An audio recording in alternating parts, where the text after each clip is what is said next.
As long as we're focused in this compete with each other, putting other parties down, then we're never going to have kind of a fair, open point of view. I mean, I'd love for politicians to be a bit more vulnerable and say, we don't know how to fix this, or this isn't working. And at the minute, the way our media is structured, they would get criticised for that. But I actually want to see that. I want to see those parties being more honest about it. Yeah, to do a vote-by-vote basis, that would be great. If there was a 5-party coalition and they all I'd love that. Seriously, you would like a 5-party coalition? Yeah. Why? I think politics doesn't work. I'd love to see the coalition almost like as the board of directors for our country, because some of the parties have got some brilliant ideas, but I wouldn't necessarily vote for them as a whole. Okay. But I'd love to take the elements of, us as a country, vote for the best things. But this is where, to my mind, we need PR. Proportional representation. Yes. Yes. And instead of 5 left-wing parties all getting together, ganging up on the 2 right-wing parties,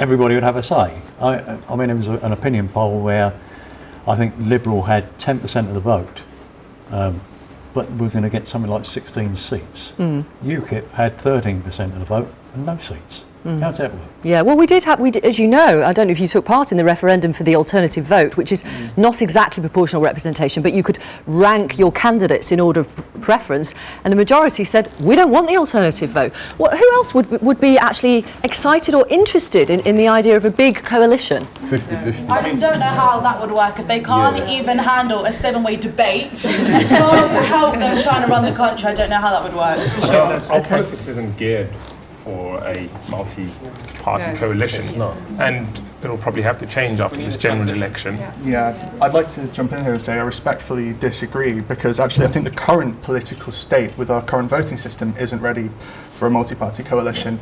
As you say, we need alternative voting. The Anti-Austerity Alliance, Plaid, Green Party and the SNP, working with Labour and potentially the Lib Dems, can be one of the most progressive voices our country's ever seen.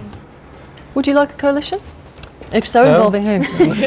No. I would like the Conservatives to get in power, purely because I think the economy is the most important factor. Obviously, we've had 2.6% growth in last year, and I do think that we need to cut our losses as well, to get the deficit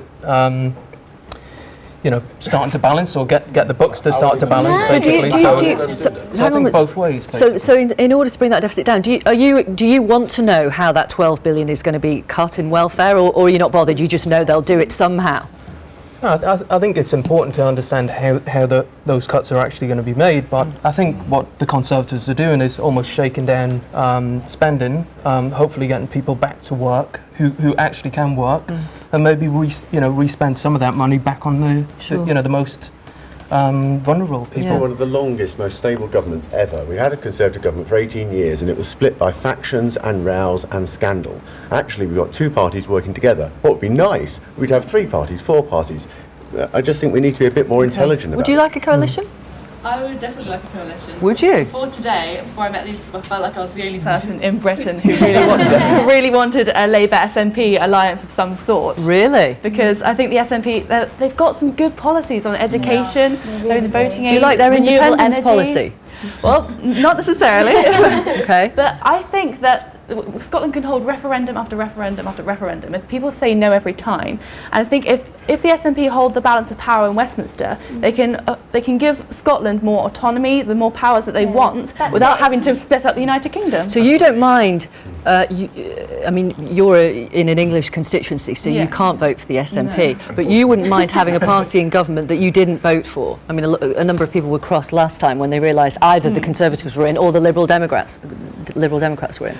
I would vote for the SNP if I could. Really? It comes a lot of people devolution of power, doesn't it? I think there was a survey for 18 to 24-year-olds, and I think 62% said they wanted a devolution of power to their constituency, and I don't understand why that hasn't been raised this time around. In particular is devolution. Yeah, hello. Sorry, I just wanted to say, with regards to a coalition, I couldn't imagine anything worse for a country, especially the United Kingdom. I mean, Germany with France. Yeah, they dreadful. I would say that on the earlier point, we've got all these left-wing parties that exist, and we've got the right-wing parties as well. And I don't think there is any form of proportional representation with regards to UKIP, and even to an extent the Conservatives. And people, you say the word progressive, it's an incredibly subjective word. It's not, progression isn't this one-way road that you walk down and everything magically gets better. People have entirely conflicting opinions on what's good and what is bad. It's quite a wicked way to word something to suggest it's just progressive or it's forward thinking. It's called what, sorry? It's called democracy. Okay.